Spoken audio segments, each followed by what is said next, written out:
go, YouTube. This is part 2.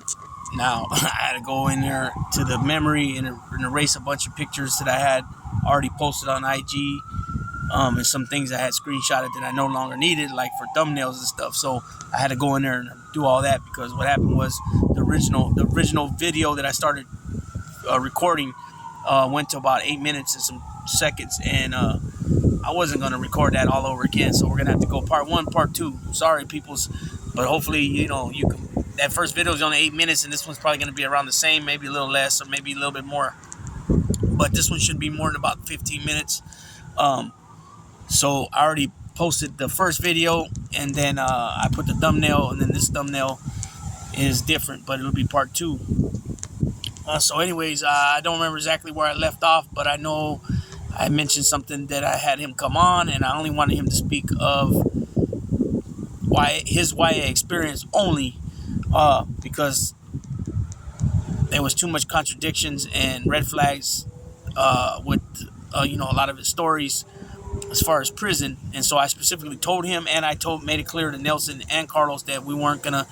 I didn't want him speaking about anything about adult prison, and there was a reason why, because I didn't buy a lot of his stories.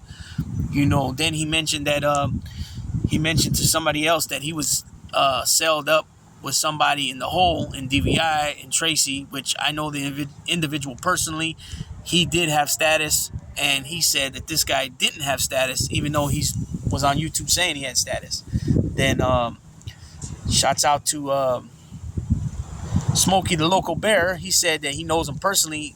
They ran into each other in Porros in Porterville, and that I don't know if it was him originally, but a couple of his homies from his hood, or at least from his town, ran into him, and he was also claiming to have status as a brother, which people will say a brother, they'll say a B, they'll say a hermano, they'll say a loved one, and then now you hear them saying Enso or Norteño Soldado, right, which means northern soldier. And you'll hear them say that, and he claims to have had that status, which at first I really didn't. I didn't trip on that so much. But then when he mentioned that he only met a big shot one time, I was like, well, at the time they were kind of like far and in between. It wasn't like back in the 90s where you had 20, 25, 30 of them just in the Bay Area alone, from Salinas to San Francisco. You know what I mean? There'd be a good 20, 25, 30 of them out at one time, especially during the early 90s when all that stuff went down to San Jose. And it was more like one would get out, they'd be newly recruited, maybe only a member for, within a year or something like that. But anyways, he said he claimed that he met this one individual one time from Modesto, which I ran into this cat a couple of times. And so anyway, I found that kind of odd, because, well, anyways, I don't want to get all into that stuff. I stay away from that type of stuff.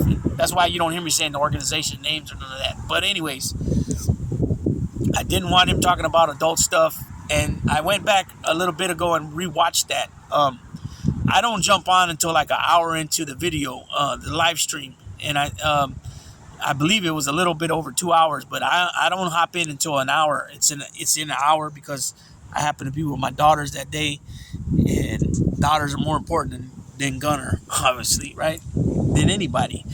And so anyways, I got on within, after an hour I went by, it was just Nelson and Gunner on there. And it's funny now, because after rewatching it, some of the stuff he was talking about the tactics they used, the objects they used as weapons, ends up being the same thing that was in the court paperwork. The one I don't know if it's called 115 in YA as well. It might be the disciplinary paperwork, where it says that he was hit with rocks in the sock, and he was talking about that's what they were doing, using rocks in the sock in the video. So now it comes out to light now after I rewatched the video, that a lot of that stuff he was talking about now, was a lot of other people and things that were happening to him, But then I heard John Diesel, shouts out to John Diesel. I don't know him. I never had I haven't even had a comment like back and forth with him either. But he claimed that he's a border brother out of Oakland, And Border Brothers are pretty much, they're born in Oakland. They're from the United States. They're not from Mexico like people think. Maybe their parents are, but they're from Oakland. They're black raggers. They claim black rag, I believe, and they got that swag, that Bay Area swag, that that Oakland swag. You know what I'm saying? And if you don't know better, you might think they're homeboys. But anyways, the way he was speaking, John Diesel, he made it sound like they were running with Southsiders. That's how it sounded to me, unless he was just neutral and he was like cool with everybody. But I heard him talking about writing people's sisters that were like from Longo or from different places down south. So I'm not sure of that. But he made a comment about that he was there with him, and obviously we know Gunner was going by Skinner, and he said that he wasn't a factor, that he wasn't one of the ones that would make decisions. Now, you're talking about the 90s, so things were a little bit different, but if you're speaking, if you speed it up to like even the 2000s or early 2000s, people would have a buffer, you know what I'm saying? Like where they went fronted off that they were the ones with the Yaris, with the keys, that they're running things, you know what I'm saying? They'd have a buffer, they'd have a spokesperson, a lot of times, people that would speak for them, you know what I mean, to try to throw off things. That's, there was a lot of that going on, but for them to let outsiders know who the ones, obviously a lot of times you're going to know who has influence because all you got to do is watch, you know what I'm saying? Like Flacco from Converse Perspective, he said he went GP. He said he was paying attention to everything was going around because that's what we're trained to do, you know what I'm saying? And he's going to make sure that he gets off before they get off on him. Otherwise, if he sits there, he said he'll be chopped liver, you know what I'm saying? Which is true. If you don't jump first, you're going to get sliced and diced, right? So I don't really understand. I really don't get it. How they would let people know. Then again, there was only a few of them. So, I'm not really aware of the surroundings there, so, maybe it was, maybe they're, well, you figure if there's only 10, 15 people from that collective, you figure they got to sit down at some point and as a group and, at least half a group, and then, the other half to make sure that everybody's on the same page. You would think, because you got to think, these guys are young kids, so they're not going to be as sharp as men, you know what I'm saying? And then let's keep it real. Some people are just rum dumb like a motherfucker, punch drunk, and they can't remember shit. I can remember homeboys coming in where I had to literally help them write down their 7-on-7s. They couldn't remember nothing of who was there with them. Like, for example, San Quentin. They were in San Quentin reception. Then they went to San Quentin H unit, which is on the main line there in San Quentin. So I was like, okay, homeboy was from Oakland. I said, okay, well, who was there from Oakland? And then, I don't remember I think he said one guy. Okay, who was there from Berkeley? Nobody. Okay, who was there from Alameda? Nobody. Okay, who was there from Hayward? Oh, so-and-so. Okay, write it down. Who was there from San Leandro? Nobody. Who was there from Decoto? Oh, so-and-so was there. Okay, write it down. Who was there from Newark? So-and-so. Okay, boom. There's 3 guys. And guys would be so punch drunk and so just burnt. Not even so much punch drunk, they're just burnt cats. Their brain cells are burnt from all that ripping and running. You know what I'm saying? That going 150 miles an hour every day for 4 or 5 days in a row without sleeping and whatever else they're doing. So, cats are rum dumb. You know what I'm saying? It is what it is. Dodo birds in all group segments. It don't matter. So maybe they weren't. Maybe they were loose on things. Maybe they just sat down as a collective and let everybody see who was talking. Whoever's doing more of the talking usually has got big influence. You know what I'm saying? So maybe it was that. But now listening to the story, listening to what he was saying that day, and he did mention too on the thing. If you guys want to see what I'm talking about, it's go to the No Fly Zone Ricans. The link is No Fly Zone Ricans, one word, 8211. That's the link.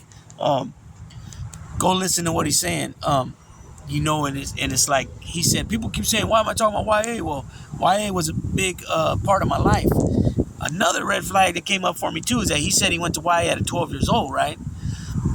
Okay, and then he claims to be a big time wrestling fan. It's like that he used to watch it coming up, and it's like, well, how were you watching it coming up if you're in YA down south? You guys, I don't think they were getting NWA, Jim Crockett Promotions down there at the time. But not to mention, who's got time to sit down if you're Warren so much? So that told me that either he wasn't there that young, or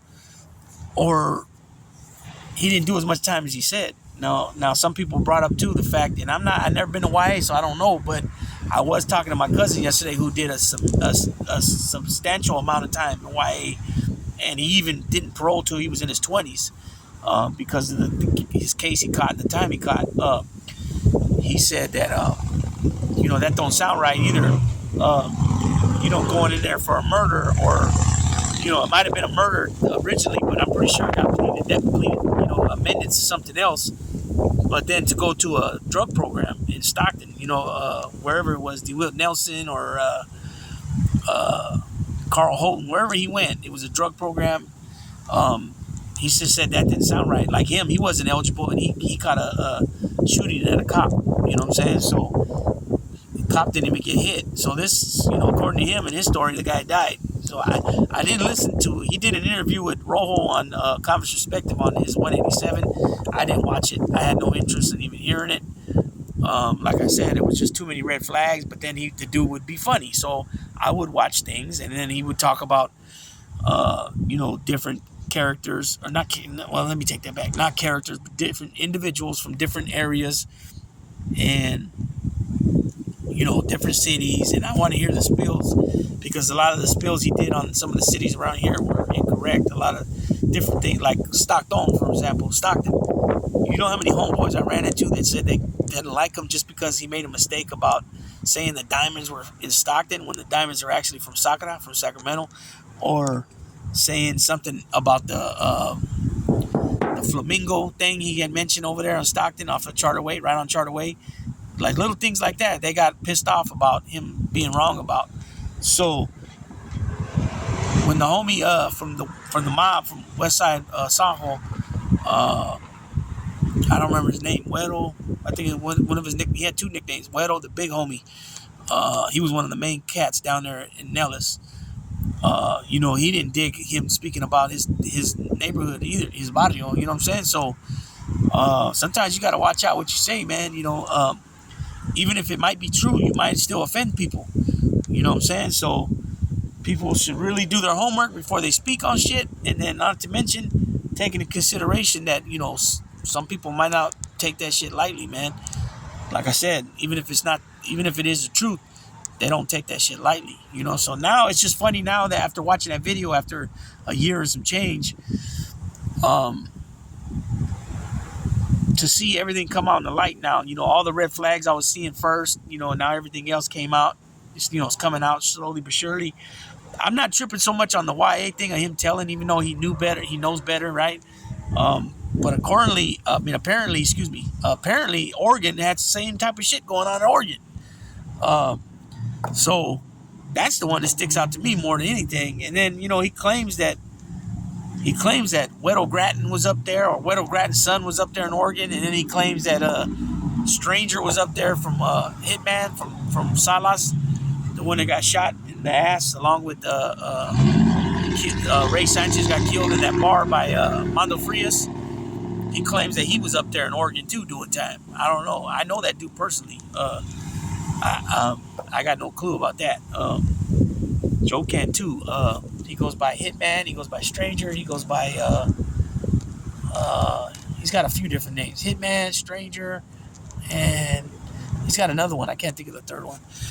But yeah, that's just the little thing I wanted to put out there, clear the air about. Well, it ain't really clearing the air. It's just letting everybody know that it's the reason why when we brought him on, the reason why he's only speaking about YA, and I'm telling you guys now why, and I put that in his ear and my co-host's ear about I don't want him talking about nothing prison. And the day before we brought him on, we did a meeting, a Zoom, not a Zoom, but we did it on StreamYard, but we did it without going live. We're all in the background. It's just like before you bring somebody on, they're sitting in the background, in the green room or whatever you want to call it. That's what we did. It was me, Nelson, and him, and Carlos might have been there. I don't remember. It's been over a year or something. And I told him right then and there in front of everybody that I only wanted him to talk about YA. But now, come to find out, when everything comes out in the wash, is that a lot of that shit was bullshit. It was more like some of that stuff, well, not it was all bullshit, but it was more like some of that stuff was getting done to him. And he was a victim, and then he did some pointing too. You know what I'm saying? I mean, for the most part, black and white don't lie. You know what I'm saying? But I'll tell you this, I do. As a matter of fact, this is another point that came up yesterday when I was talking to my cousin. Now,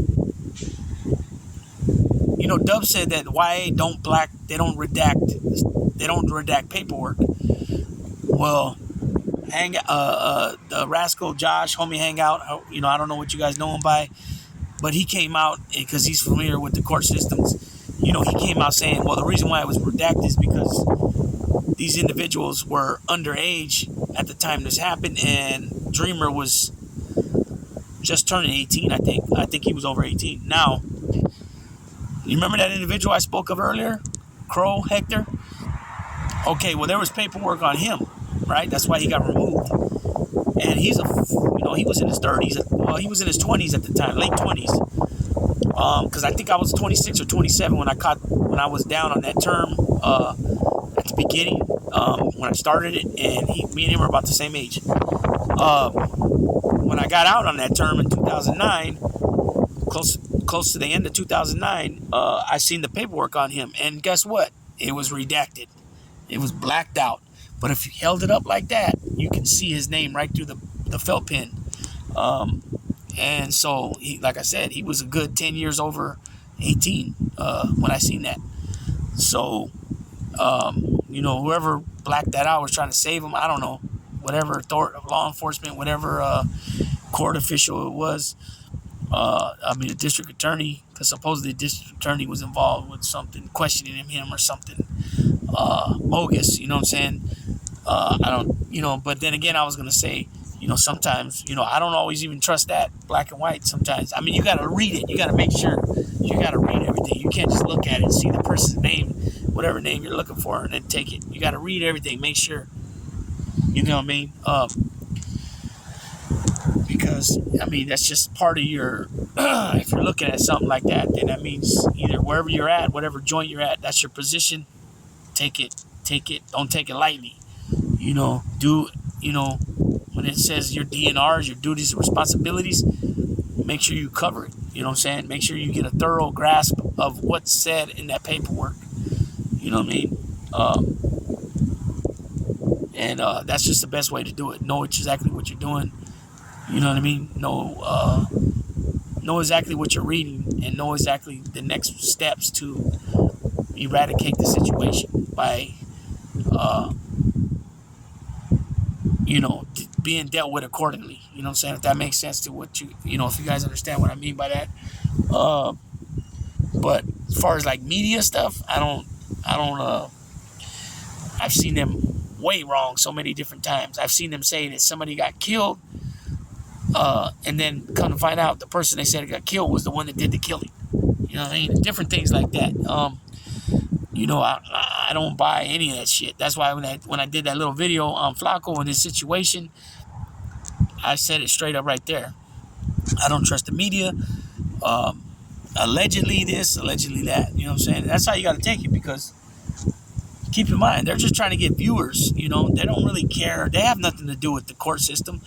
They're just trying to put the best story out there to make it sound the juiciest they can to entice people to watch their channel instead of watching, for example, if that news outlet is hooked up with, Fox or CBS or NBC, they're gonna want viewers to go to their channel instead of going to the competition's channel. You know what I'm saying? It's that simple.